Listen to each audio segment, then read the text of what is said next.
Okay, hello everybody. Welcome to Showcase Your Biz with Pip. Today I'm talking to the lovely Julie Hogan, who is an author, a hypnotherapist and a retreat facilitator. And she's up in the lovely warm lands of Queensland. So welcome to Showcase Your Biz, Julie Hogan. How are you? Very well, Pip. Thank you for having me. I'm so excited to be here. Oh, great. That's so good. Yes, we're going to have a bit of a chat today about your business. You are a hypnotherapist and one of the things and an author, and that's how we met, that we're both Ocean Reeve Publishing authors, which is fantastic. And your book is not quite at the published stage. It's still being created, which is fabulous. But one of the things that you're working on right now is a beautiful retreat called Awakening the Wisdom, which is with another lady, Elena, the Wisdom Weavers. So we'll talk a little bit about that. But first, and that's coming up in November. So we wanted to sort of cover all our bases today. So perhaps we could start with a little bit of who is Julie Hogan and why do you do what you do as a hypnotherapist and a coach? I am an infinite being. I grew up in a family of DV, not divorce, but domestic violence. Mm-hmm. And I've seen the long-term effects of domestic violence, and I'm in my 60s. So can you imagine in your 60s, you're still putting up with crap, may I say it, sure, from the past. So I've actually had, my sister and I actually had to go and save our mother. We had to fight in a court to get custody of her, and she's in a safe place now. Then my sister died of CJD, which is Creutzfeldt-Jacobs disease, and it shouldn't have been in Australia, but it is. It's like mad cow disease. Then in my wisdom, my nervous system had a few issues, and I had an operation. Well, I was 6 months on my backside recovering. First day out, I ran over to the shops to grab a dress to go to the races, and I smashed my ankle, the hardest part in your body to smash, and another 6 months on the couch.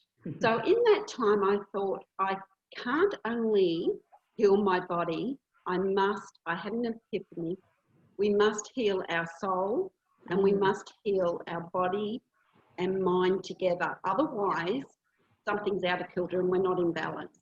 So that is why I do what I do, to help people heal from one thing, but it could be related to something else. Right. Fantastic. That's great. So it was through your own, and a lot of people have this happen, through your own healing of your past and healing of your body and healing of your everything, your life, that you actually realize that this is how you would like to help people in that holistic way. And hypnotherapy, why hypnotherapy? Why did you decide to go down that path?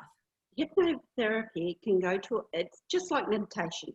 You put an intention there, and you can go to a place where it's safe and you feel safe and secure, and you can look at what's going on what's in your past that you want to heal. And you can do it, and it's a very quick modality to use. It's, as I said, it is just like meditation, and we go in and out of meditation or hypnotherapy every day when you daydream. Yep. Yeah, that's a good way of describing it, actually, that sort of concept. And you have a hypnotherapy, like a sort of self-hypnosis, like a meditation that you give to people as well when they come and connect with you on your website, don't you? Yes, there's a free sleep when you sign up, when you put your email down, and I won't inundate you with emails and information. Yep. But there is a sleep, and because I believe mental health is so high on the agenda at the moment, and I was speaking to a lady last night, she runs a business, and she said, I haven't slept since COVID, and I said, go to my website, grab the download, it's free. And she went, really? And I said, you will sleep within three seconds. Great. That's so good. That's fantastic. And I think that's the sort of thing that people are desperate for at the moment, is some soothing, some relief, some sleep, that's a key. And, that's one of the things we were talking about before we came on, this call, was that, I'm practicing the art of being lazy because I've come from a family background of working hard and doing, making sure that you're always busy, that you're always doing something. And that has been something that I've realized is actually not really serving me now. It's not making me feel good. It's actually making me feel more anxious at the moment to be like, pushing and trying. And so you made the comment that I should come to your retreat. Yes, come and disconnect to reconnect to self. Yep. When we reconnect to ourselves, we are much in a nicer place. And as you said before, self-soothe. Learn techniques to self-soothe. Yeah. And learn techniques to know it's okay to be alone. It's okay to do nothing at times. You just need to and I don't know, Pip, I don't know if you do this, but I heard this somewhere and I do it every morning. The wealthiest people in the world do 3 things. Yep. They do 20 minutes of meditation, 20 minutes of journaling, giving thanks, being grateful for being here. And that puts your mental health for the day on a high. Yeah. And then you do your 20 minutes of exercise. Guys and girls are going to gym for an hour, 2 hours, and they're not fixing this or this. You've got to fix the whole lot. It's all in balance. Yes, absolutely. And it's interesting that you say that, because yes, I have my meditation that I do before I get out of bed. And then I have what I call my book of positive aspects. So that's my appreciation, my gratitude, that I do each morning. And then, yes, I go for a ride or a walk every morning as well, so that I'm, tapping into the trilogy, as they say, the mind, body, spirit alignment. So tell us about this beautiful Awakening the Wisdom retreat that you're doing. Awakening the Wisdom Weavers is Elaine, Massey and myself. Elaine's into the spirit world. She likes connecting to the higher. Yeah. And she loves teaching people to do that. Yeah. I love healing. Yeah. I'm an intuitive healer. And I work more with the nervous system, the body, and the soul, and bringing the chakra to the nervous system, to the mind. Great. So that's my bit, and her bit, the other bit. We're very similar, but not different techniques. Right. Absolutely. So what women will come with, as you drive through the driveway, it's just a forest of green. It's absolutely beautiful. And then there's a fire pit for the evening. And there's a labyrinth for praying and being. And I love labyrinth. Beautiful natural food, gourmet but organic. And so it'll be absolutely. I think we've covered everything. There may even be surprises for the ladies who come. Cool. There is an early bird special, but if they phone us or connect through our website directly, the tickets are a lot cheaper. All right, cool. So, that's great. We've got early bird specials on until the 30th of this month. Great, fantastic. So tell me what it is that they're going to get out. It sounds amazing. So it's up in Queensland is where the retreat is going to be held. And it's from the 13th to the 15th of November, the actual dates of that. So if you're up in that Queensland area, or you're able to travel to that area, obviously I'm down in Victoria, so I'm not allowed to travel at this point to Queensland, but those people who are able to travel, what is it that they will be getting, what's the key thing that you feel they'll be getting out of that retreat, that awakening? I think the key thing will be connection within themselves, to find their peace, to find their room in their minds.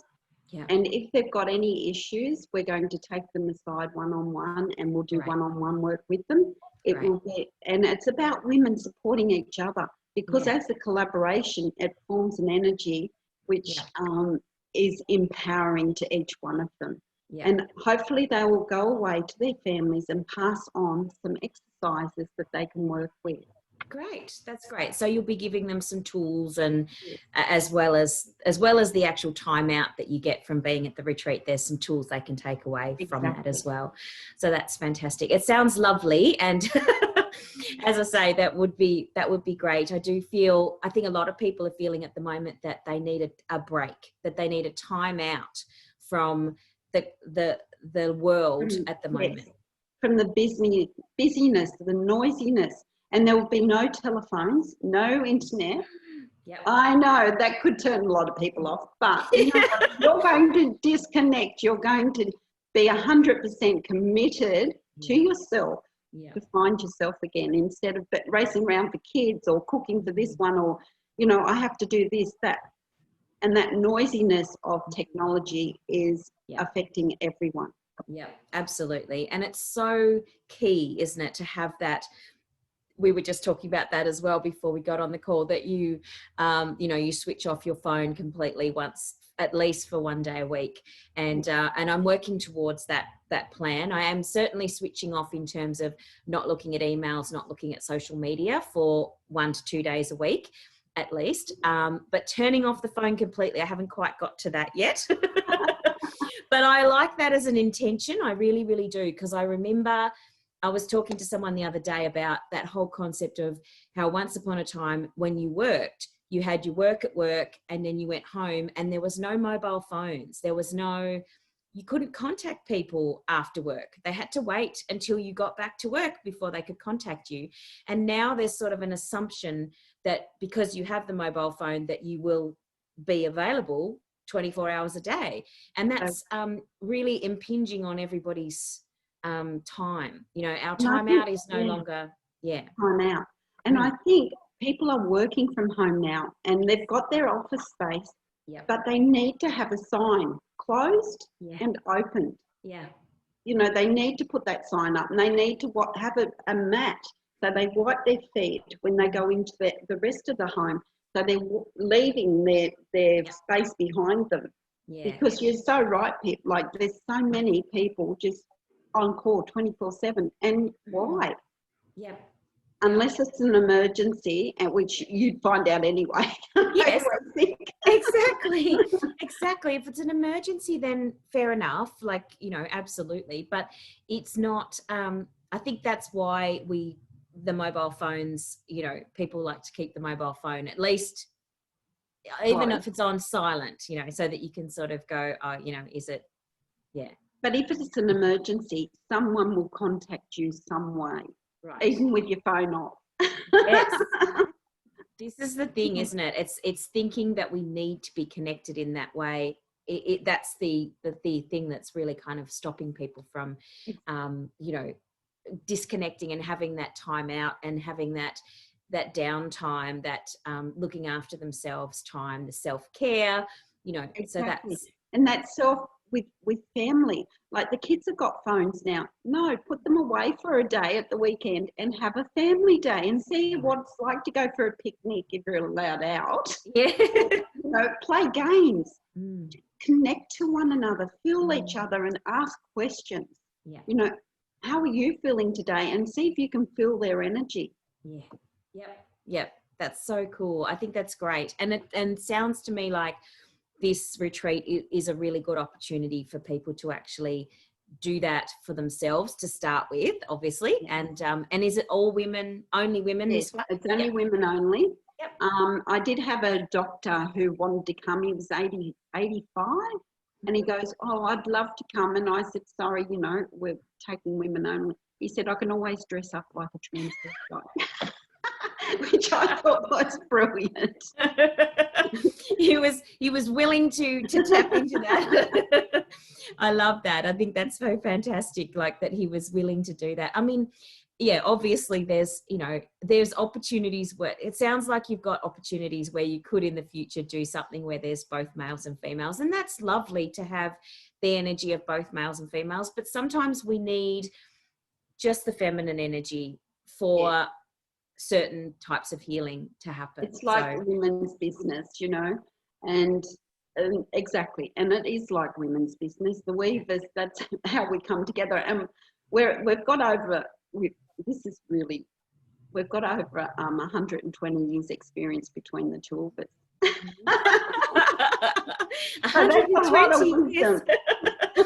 That's fantastic. So how did you and Elena come together? Like, what's your story of the two of you? Well, I've got an intuitive women in business group. Elena attended a breakfast there, and she only come once, and then we connected with another lady, and Elena just I happened to say at my ladies event that I was looking at doing a retreat, and Elena didn't approach me, but I mean 12 months later she had a lady phone me, and we got talking, and I said, yeah, I'll do a retreat with you, like that sounds fun. I've been going to do one for 12 months. Right. So that's what we're planning, to come together, bring our crafts together to help women, to empower women, because women are the ones that are the driving force behind families, behind communities, behind their husbands, or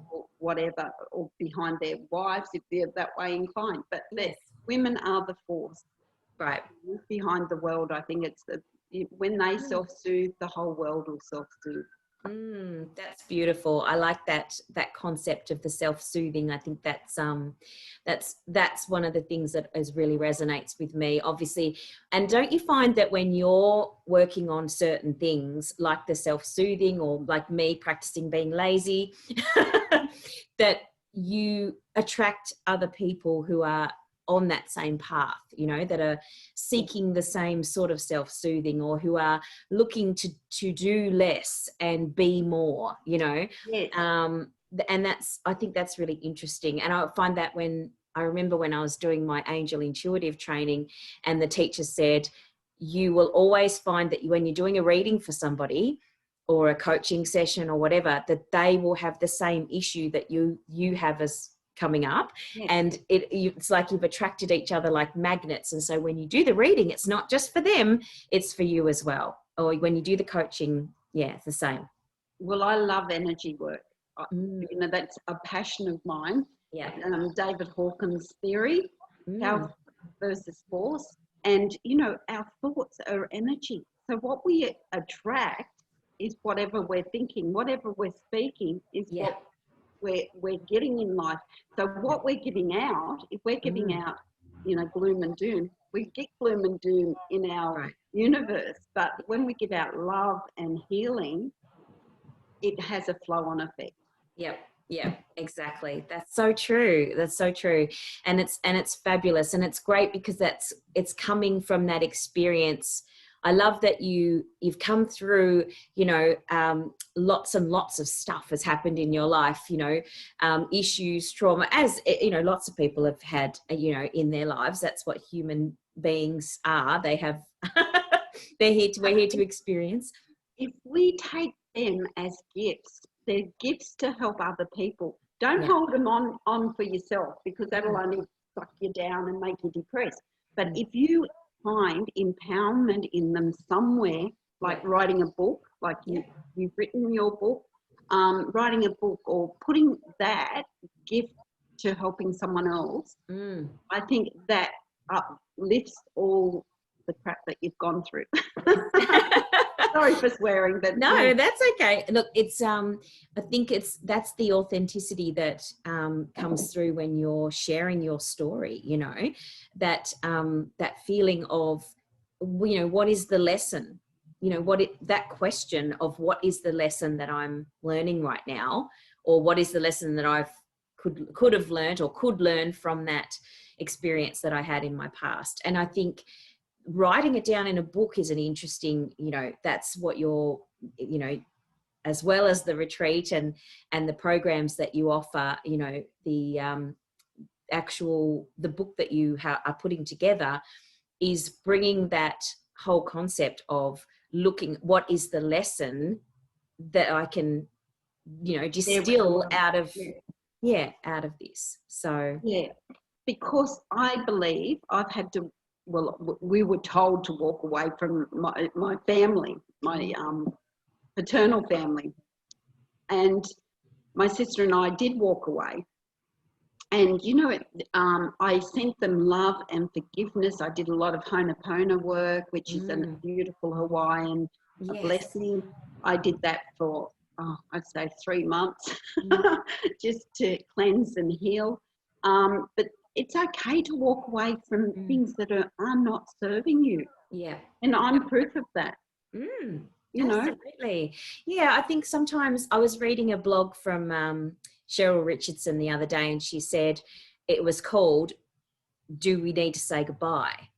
And I thought that was really interesting, because she was talking about how sometimes we can have differences of opinion and still stay friends with somebody. We can have different, she was talking about different political opinions. She's from the United States, and there's a lot of, you know, disparity there at the moment, division. And so she was saying, yes, I believe we can have friendships and still be friends, even though we have different political opinions. But then there are occasions where you do need to say goodbye to something that is not serving you. You do need to release and let go of people who are not raising your vibration. Exactly. Yeah. Exactly. Yeah. That's where I come from.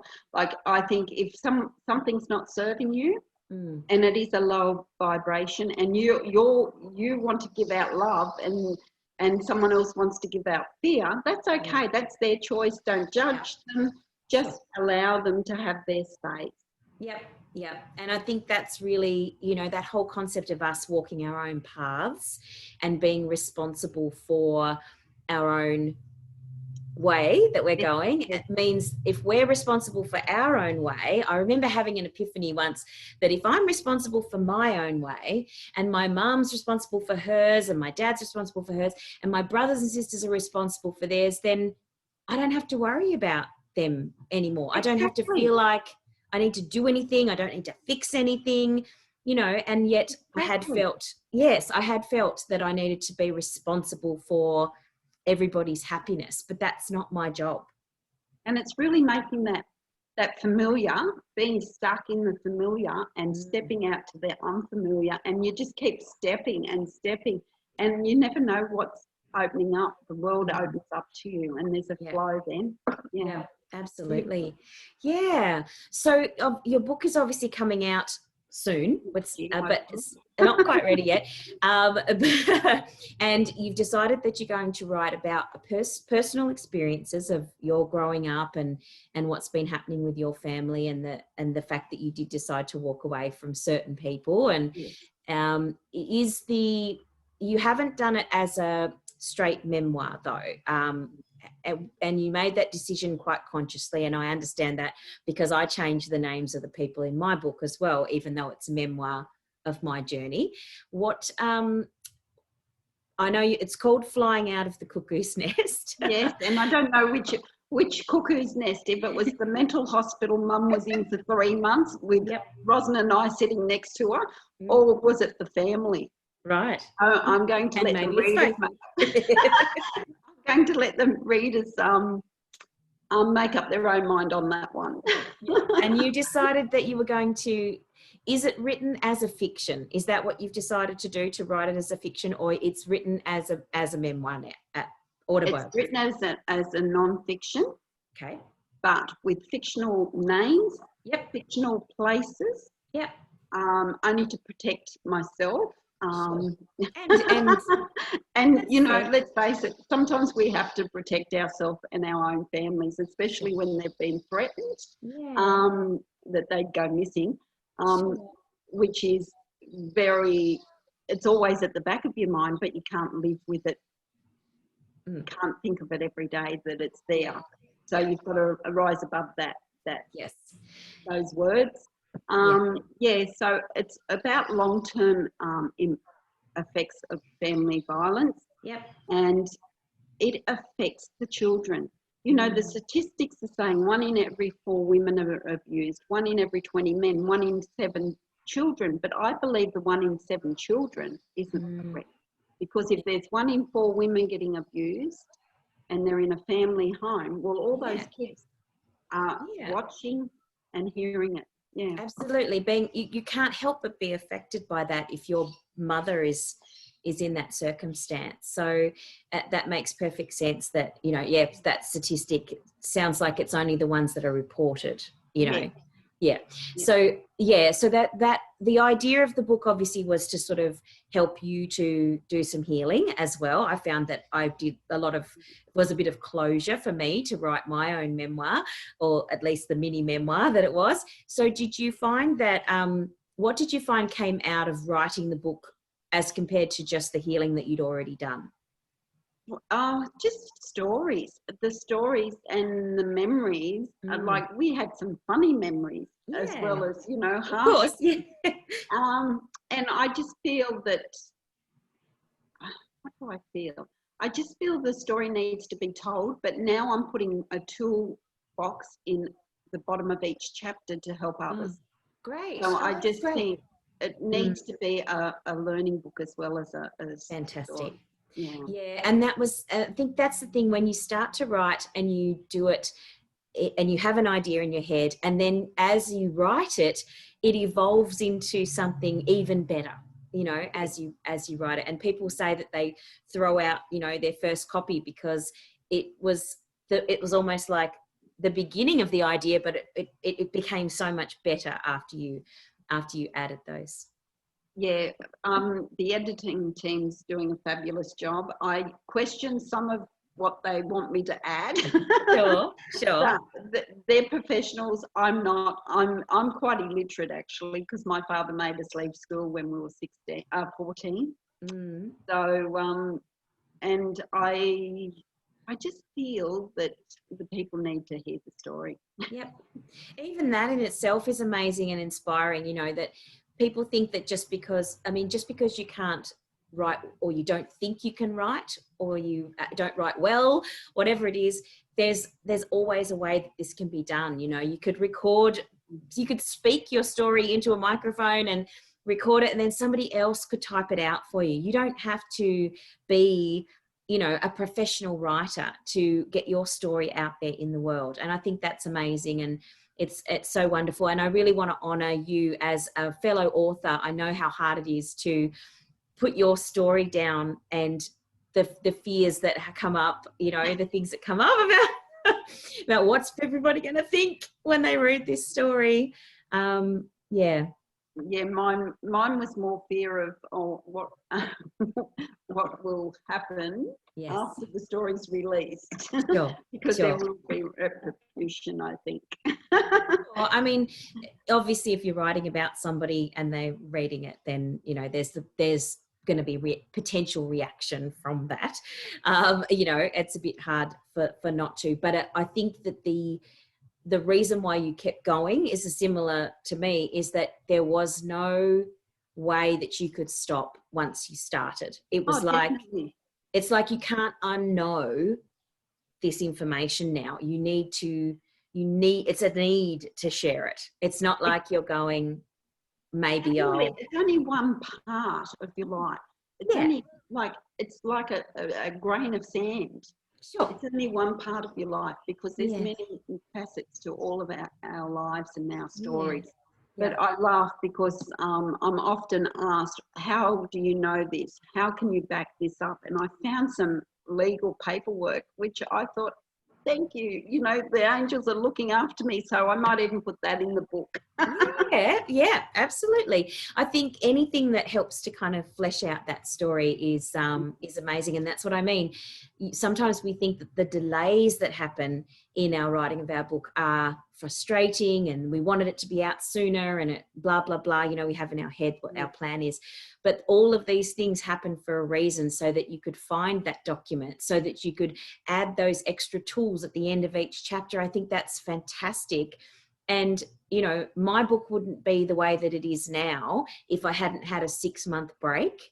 I had a 6-month break because I needed to personally get ready for that book going out. I needed to make sure I was in alignment with myself about saying the things that I was saying in the book. And I wasn't there yet. And so I couldn't put the book out until I was actually fully ready to be ready. Yeah, I think I've been told mine's a bit too emotionally driven, so I've got to pare back.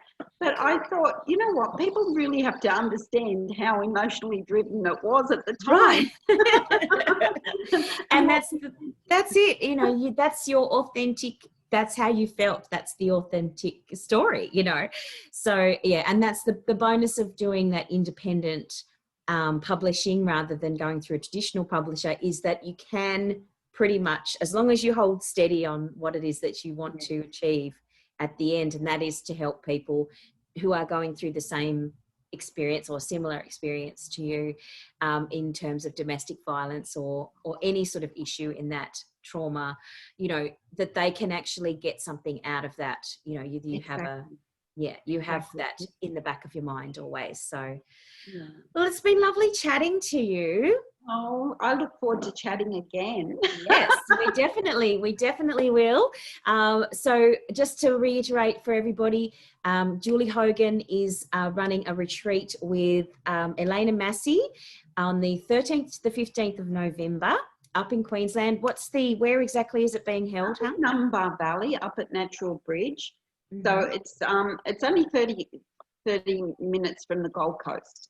Oh, great. Okay, cool. So it's close to the Gold Coast, and there's a beautiful creek. There's like bushwalks. There's whatever you'd like. Beautiful. So that Awakening the Wisdom retreat is being held with Julie and Elaina, which is fantastic. And your book, Flying Out of the Cuckoo's Nest, we're looking forward to seeing that coming in the new year.